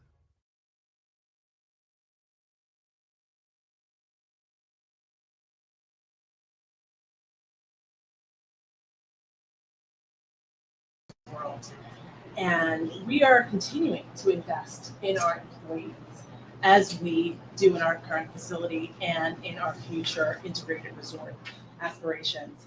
As you've heard already, our expansion will create at least 5,000 new permanent and 5,000 union construction jobs. We also anticipate that this expansion is going to drive the creation of 14,000 additional jobs. That's 24,000 jobs coming right here to New York City. Resorts World is as committed as ever to union labor to ensure fair wages and job security for our workforce. Because of that partnership, our team members' median wage is $39 an hour. When you factor in benefits, that compensation reaches nearly $150,000 per year. And more than half of our 1,000 plus employees currently live right here in Queens. We have existing collective bargaining agreements and a signed project labor agreement in place. We are the only bidder in this application process that can say that. What does that mean ultimately? It means that today we can actually tell you exactly how much we will pay our current as well as our future team members from construction through operations. As we move forward, preparing tomorrow's workforce for careers in gaming is important for us to really address right now. Because if granted a license, our permanent workforce will increase by thousands in just one calendar year. That is why we have proactively sought to help New Yorkers develop a career path in gaming, hospitality, as well as entertainment. The RW Career Center in Jamaica Station will soon open and operate as an accessible hub for community members seeking information about job opportunities at Resorts World. Resorts World is also prepared to provide immediate hands-on training to individuals interested in live dealing through our dealer school. We already operate a similar facility at our Catskills property, and we will emulate the success of that program here to develop a best-in-class workforce here in Queens. Resorts World is already invested in community-based workforce development with crucial partners like New York College, where we offer the signature Introduction to Gaming Operations course to bolster local talent pipelines, expand access, as well as propel regional tourism. This is a free 6-week program that prepares students for gainful careers in every facet of business operations. So that's not just gaming and hospitality and entertainment, that's also IT, that's HR, that's F&B, that's security, and so much more. And this program is already expanding to several additional CUNY campuses citywide as we accelerate our workforce development. Now I'm going to hand it over to Stacey Rowland, who will speak to the specific efforts that we have taken to foster diversity, equity, inclusion, and belonging. Thanks, Patricia. Good afternoon, everyone. And look, I'm just going to start with this. Resorts World has the most diverse workforce of any casino in the United States. I'm going to give you an example of what we did. For one of our diversity celebrations, we hung a map of the world on the wall in the back of the house. And we asked our team members to take a pin and put where you come from. When we were done, of course, New York was packed. But then you sat back, Guyana, China, DR, Bangladesh, Italy, virtually any place on the planet. So the Resorts World Diversity Council, we work tirelessly to make sure everybody has their voices heard. They have a sense of belonging, and they come to work in a safe space. But we also have to look beyond our 4 walls of the facility. Our procurement process has been intentional. We work with minority business enterprises, women business enterprises, veteran-owned business enterprises. We have gone beyond our commitment for our initial construction as well as 10 years later when we did our Hyatt Hotel. We will continue this business imperative, work with MBEs, WBEs, SDVOPs, businesses seeking their certification, and local enterprises to make sure everybody has an opportunity to do business with Resorts World. And when we opened, there was an understandable concern about what's going to happen in small businesses in the area. We created a community partnership. We have small businesses in the area that we actually encourage our team members and our Genji reward card holders to patronize. They go there, they get a discount.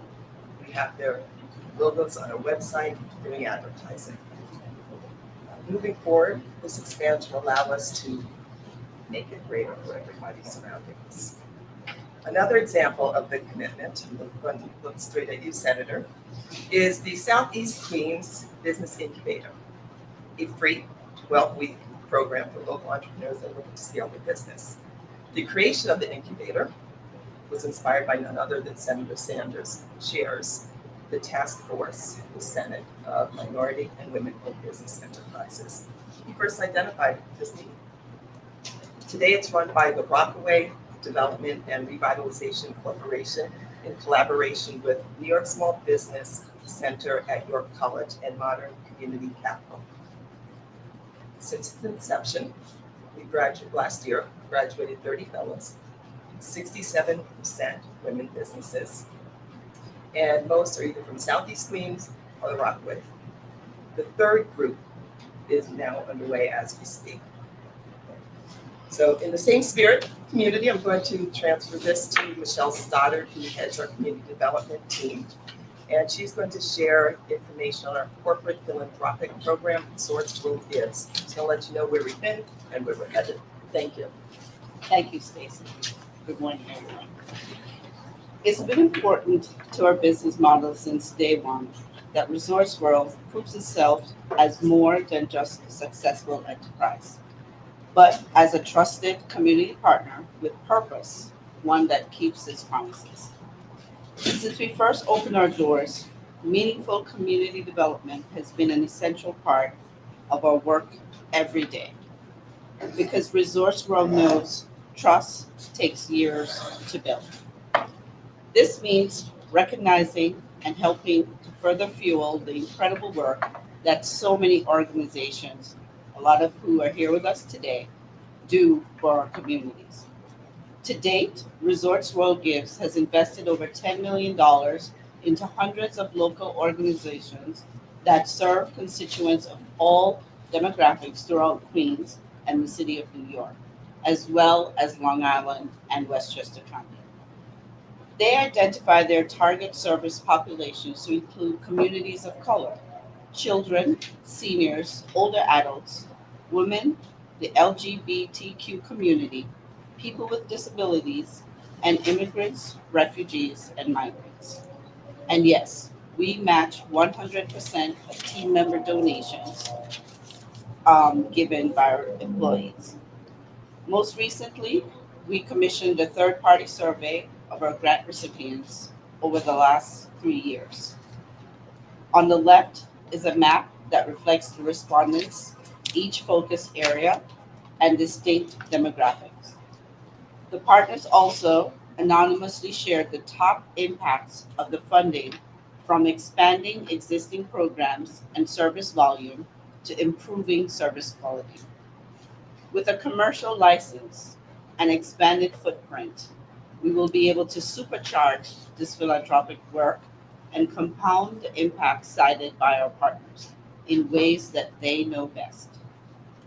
Let me turn it back over to Kevin now to detail the remainder of our Resorts World robust community benefits package.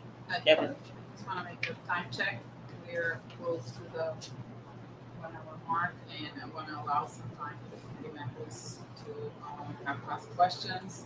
Committee members, are you okay with the presentation to continue? I'm sure he'll be And I will attempt to do so. This is the good stuff, right? This is the stuff that, as Marcus said, should restore your spirit, right?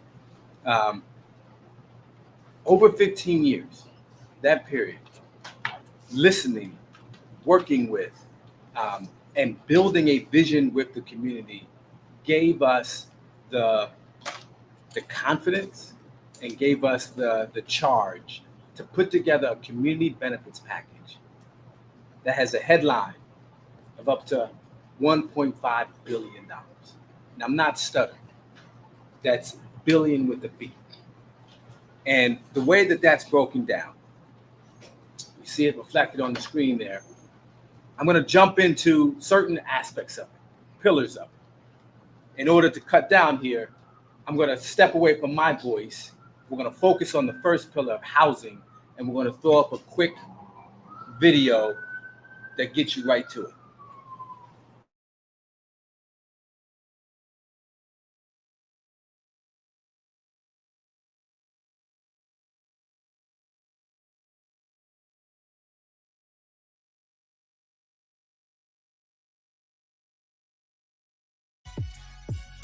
This is one of the most important announcements we've ever made. 50,000 units, creating tens of thousands of union jobs. So listen up, brothers and sisters. What do we need? Who figured it out? And who's here to help? Workforce World New York City is proud to partner with Serious Workforce Housing and Union Labor to build up to 50,000 affordable workforce housing units across the 5 boroughs. On what that means when they give me the cue. Sorry. So now that I'm cute, the 50,000 units of workforce housing. That's not 500. It's not 5,000. It's 50,000. And the way that we're doing that is we are marshaling $750 million that's going to go into this housing fund with Cirrus. The way it works is we put in $25 million every year, right? We'll do that over a full license term. We're committed to it. Cirrus will then come and match that, right? Cirrus is going to do a multiplier effect approach, which is trying to multiply that by 35 times. That's billions of dollars into housing. And how does it work? You're going to find out more about it in about a week's time. In about a week's time, we're going to announce the first housing project with Cirrus. That's going to be a project with 3,000 units of housing. Those 5,000 units, what it's going to do, it's going to break it up. It's going to break it up, and it's going to do it neighborhood by neighborhood. It's not just at our site. It's not just where we would love to put it, at the track when NYRA consolidates in Belmont. This is all over Queens. That first project we're going to announce in a week, it's not by our site, somewhere else in Queens. And that project is going to have its own series of programs. It's going to have its own eviction assistance. It's going to have its own adult care. It's going to have its own child care. It's going to have all of these things contained in that project. And we're not going to do it once. We're not going to do it twice. We're not going to do it 10 times. We're going to do it about 20 times. And we're not waiting to do this. We're not dangling a commercial license to say, oh, well, we will do housing if we get a commercial license. No, we signed that agreement. We started funding this work. We're doing it now. The only question at this table is whether or not we're going to be able to do more of it. If we get a commercial license, we're going to do more of it. And not just more of what we're doing, but a whole hell of a lot more than anybody else has even fixed their lips to say. That's housing. I'm going to jump all the way down, and I'm going to go to the Innovation Campus. The Innovation Campus, what is it? The Innovation Campus starts off with $50 million of seed money. That seed money is going to go to the pre-construction, programming, and fund creation for the Innovation Campus. We will create a fund through a community trust. That trust will itself go out and get up to $500 million. That $500 million will go to not only the construction and operation of the Innovation Campus and all of its components, but that will also set aside money that Genting will continue to support to the tune of $25 million a year, right? This is where the math is adding up here, right? You got $25 million a year going to housing for $750 million worth of a commitment. You got $25 million a year going to the Innovation Campus Community Trust, adding up to another $750 million a year. That's separate and apart from Resorts World Gives, what Michelle has been doing, and she's going to continue to do, which is millions of dollars a year going to our community network. That's separate and apart from over $100 million that's included in the infrastructure plans that you've heard in our project. And that's separate and apart from the way that we'll continue to work with the community to match the plan, what can happen and should happen at the Aqueduct site. All of that allows us to put together an innovation campus that has three different components to it, right? The first component is on healthcare, health and wellness. The next component is on a STEAM center, right? You've heard STEM. That A now stands for arts, but that A also stands for AI, right? We want to make sure that we invest heavily into AI to make sure that the community in Queens is prepared for the future and not left behind. And then another component of it is the Jet Center. We have a video, but we're gonna skip that. We've had enough, videos for the day. At the Jet Center, Kenny Smith, who would love to be here today, has helped us create not just a community center, but a place where you can go, you can find out how to not just be an athlete, be a top athlete, but you can also find out how to match that up with the state-of-the-art training in multimedia, right? And Kenny's the perfect namesake for it, right? I don't know if Kenny's watching, but I'm sure you'd say a lot more and you'll hear a lot more about it. Jumping over all of that, I'm going to go back to the fund, right? Back to what this fund is setting aside. Because every year, we're not just bringing people onto our campus to do this incredible community work. We're not just putting $750 million into it.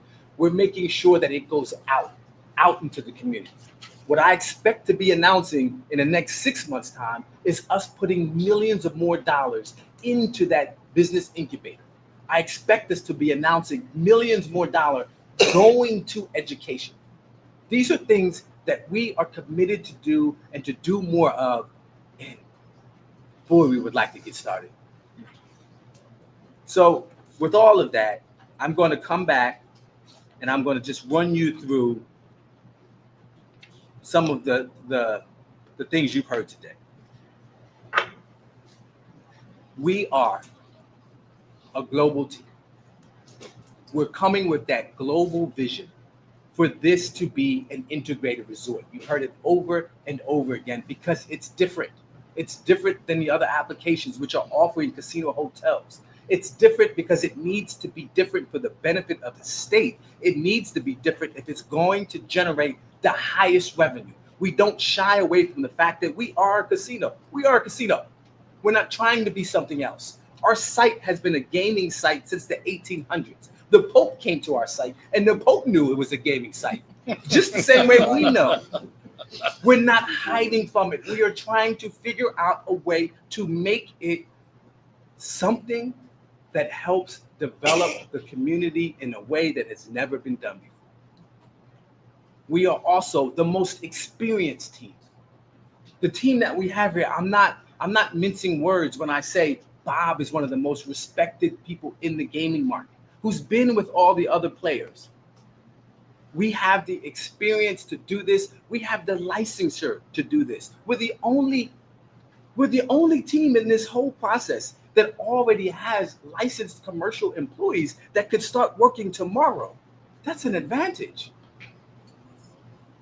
We also have the perfect site. Let's not kid ourselves, right?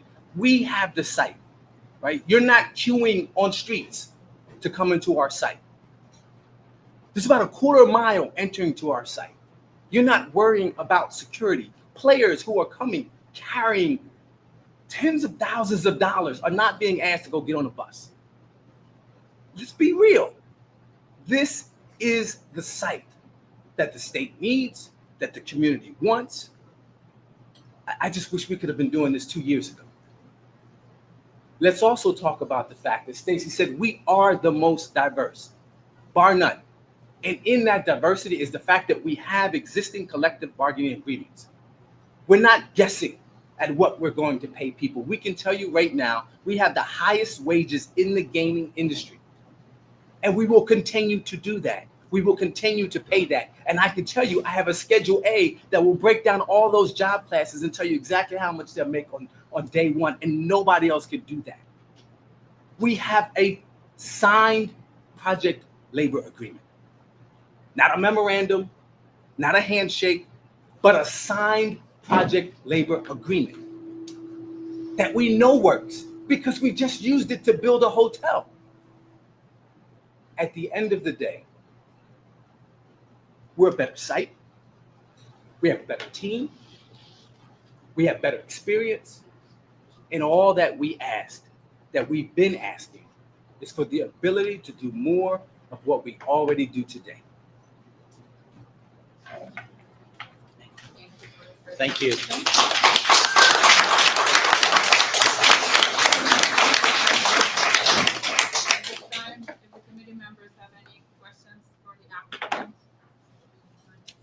I do, but I yield to the borough president. Can you just speak about your projected revenue with the expansion per year? Bob, you want to start into that? You know, in the application, there's information that was presented, most of which I'm sure has been redacted. And also, there is a process whereby at the end of this period, when the committees get to review the projects, we'll know a lot more about what the landscape is.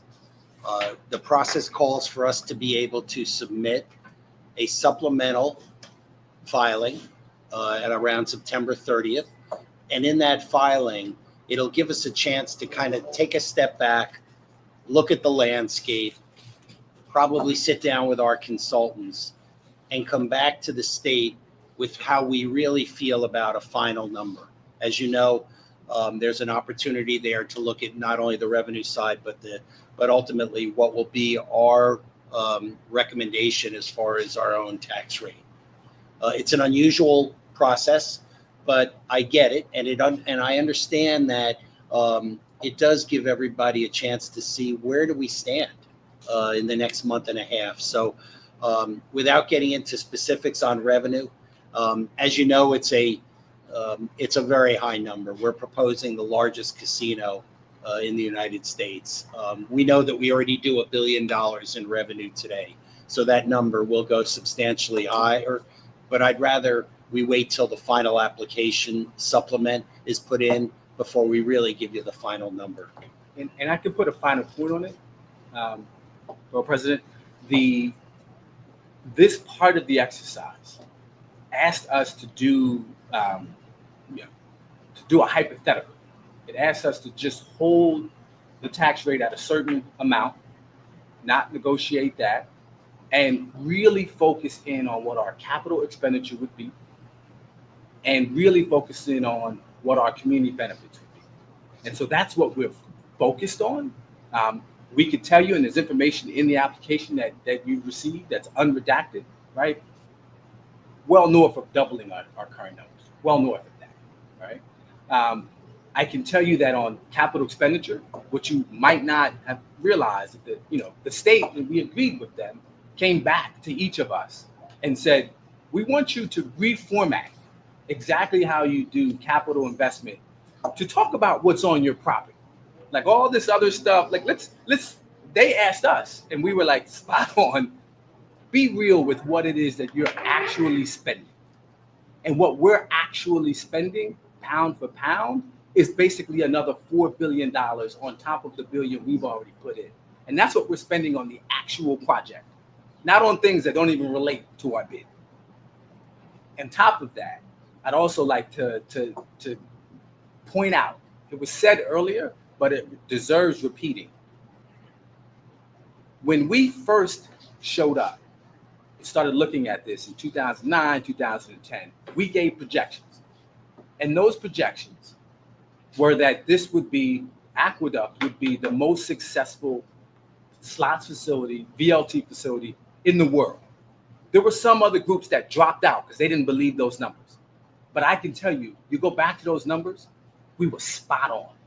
Our numbers were 98% accurate. And the only reason why we weren't 100% was because Jake's 58 came into the market and it wasn't even anticipated. So if you include Jake's 58, our projections were actually 104%. We under projected. So I can tell you with confidence that the numbers we will put on the table, those numbers will be spot on. And it's not for nothing that we went out and got the state's prior consultant that did their own study, Spectrum. You hear a lot of people talk about Spectrum. Go through our reports. Go through what Spectrum says now that they know what these facilities have actually been proposed. Can you go through phasing a little bit? So, sure. Yeah. Thanks. So you get the casino license, if you're granted the license with those phasing. Thank you, Borough President. Great question. As mentioned earlier in the presentation, we've already gone through secret and we already have our construction permits in hand. We are ready to start the day after we would hopefully be awarded a license. Now, what does it mean? The first phase of the project is all contained within the existing four walls of Resorts World, New York City. We were so lucky early on that Resorts World decided to not only remediate the entire building, but also build out the entire building, even though we have empty, kind of mothballed space as we speak. So we can hit the ground running, get going within 6 months of being awarded the license about a year from now. Should that award be towards the end of December, we will be up and running with the first 4,000 slots and 250 tables.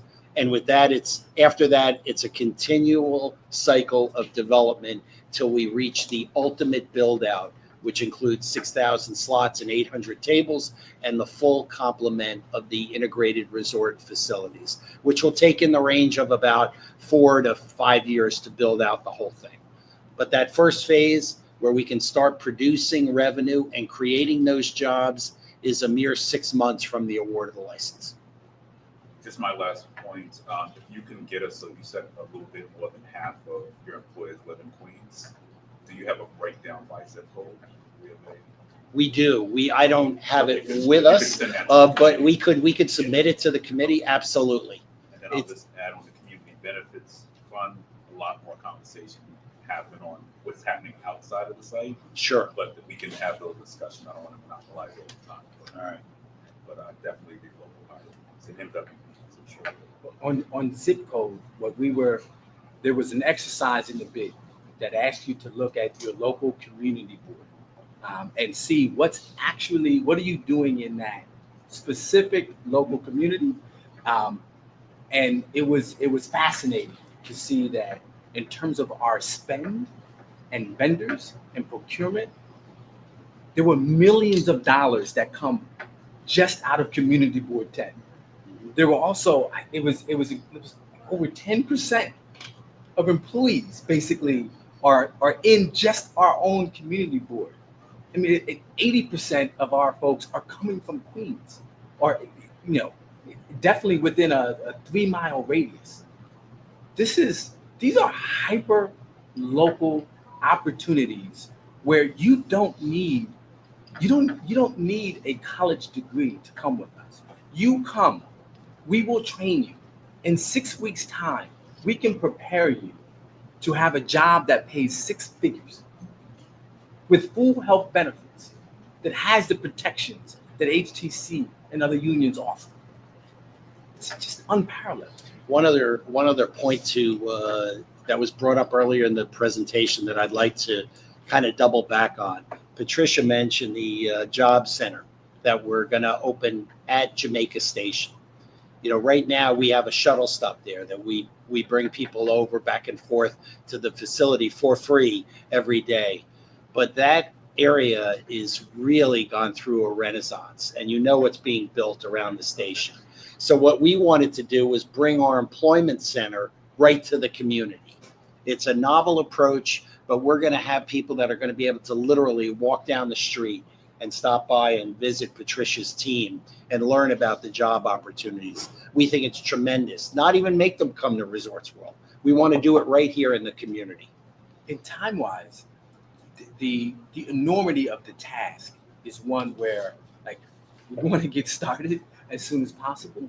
Because if we're on timeline, right, and licenses are given out, we're so lucky as to get a license by the end of this year. We are talking about opening by July of next year. Right. And if you do the distribution of how you hire people, we have to bring on about 4,000 people, damn near overnight. So we have to get going, because in those 3 months' time, Patricia and Stacy overlooking everybody, we have a lot of work to do. I don't want to monopolize it. Great. Okay.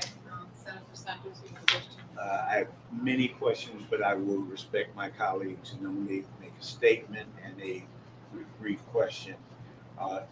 Great job you all have done. Others will look for the economic development part. I'm going to look for the community economic development part. Economic development is building a casino. I think we're going to do a magnificent job. Community economic development is using a casino to build a community. I'm going to really focus on those things, such as that great idea of a business incubator. But my brief question, how much of these slides can all of that was really some good stuff, but it went fast and I'm really slow. I'm one of those who need to look at it and things of that nature. How much of this can we take a look at? Can we get these slides? I think it'll be provided. It's uploaded. So all of the recording of the whole session will be online. Okay. All of it. We have The materials. Yes. Okay. So yes, I'm done. Senator, you will get them. You get hard There you copies, go. electronic copies, you get all the copies you want. Give me. Great. Thank you. Thank you, Senator. Any other questions from the committee members? I'm good. I think the Borough President hit a lot of mine. I wanted to reiterate the Ready Day One, which you've done several times, so I appreciate that. Going to the community, so I do also appreciate giving the breakdown of zip codes in Queens. So as far as the community benefits that you've already been providing for the community, is there a breakdown of a public listing of those groups?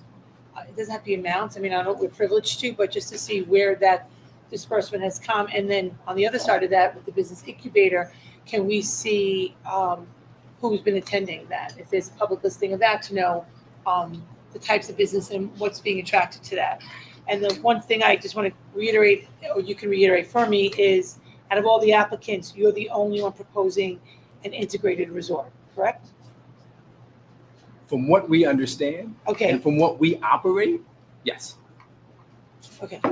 And I'm saying, like, so even in your own words, saying that what you're proposing for us doesn't seem anybody could reach that magnitude. Well, we shouldn't say that, but just the amount of layers that you're proposing in that 73 acres. So, okay, thanks. We'll look at all the rest of the details. And Assemblywoman, just to be clear, you were talking about Resorts World Gives and kind of where that's been spread like, around the just community. to see, kind of right? to see where it's been already happening. Again, you're Yep. I know Yep. that you've been here for many years, and I guess to see over that benefit, I think goes with what you're saying. If it's hitting the outer community in Ozone Park, down to the Rockaways, up to the north, you just kind of see where it's growing and how this massive footprint in our community has had the ripple effect throughout Queens. Yeah. And if you're hitting all corners of, it's a big borough. Michelle will put that together for sure. Yeah, for the committee, so we can all kind of see it. I mean, We want more money in that fund. goals. But I think to see how it's benefiting, in that sense of, Heard you loud and clear. of, it's not public, right? So everyone in the Yes. community may not have that opportunity. Yes, so we'll supply that. Thank you. So we are at time. We'll have one more last question from a committee member. Just, I'm good. a question also in regard to, breaking down the employee numbers.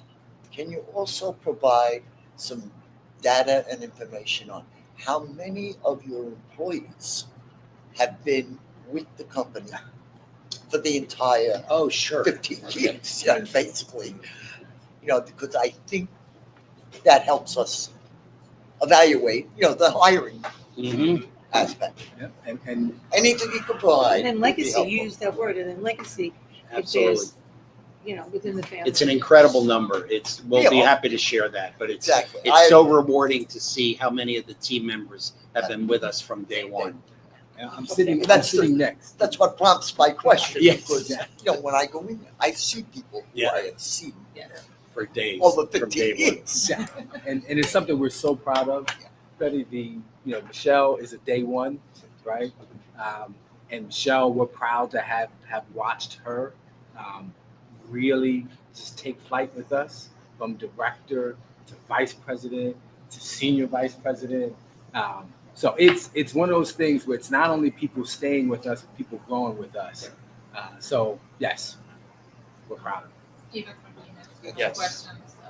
Could you also tell us how many employees are based on Long Island? Sure, absolutely. And how many customers, do you guys keep track of this, Mhm. come from Long Island? Yep. Because I hear a lot about investments in Queens, Mm-hmm. but if you are also expecting folks from Long Island, we're going to need to see some investments made on Long Island as well. Okay. All right. Nate? you. We will get that. all. Stick with 3 minutes of time. I appreciate all the time. And we'll give the questions. Do any committee members have any items that they would like to discuss further, present for consideration?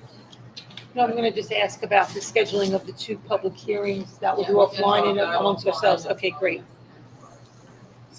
Okay, so hearing no other items are for consideration, this meeting of the Community Advisory Committee for Resort Grove New York City is hereby adjourned. Can I get a motion to adjourn? Motion. Okay. Second? Second. Adjourn. Thank you. Thank you all very much.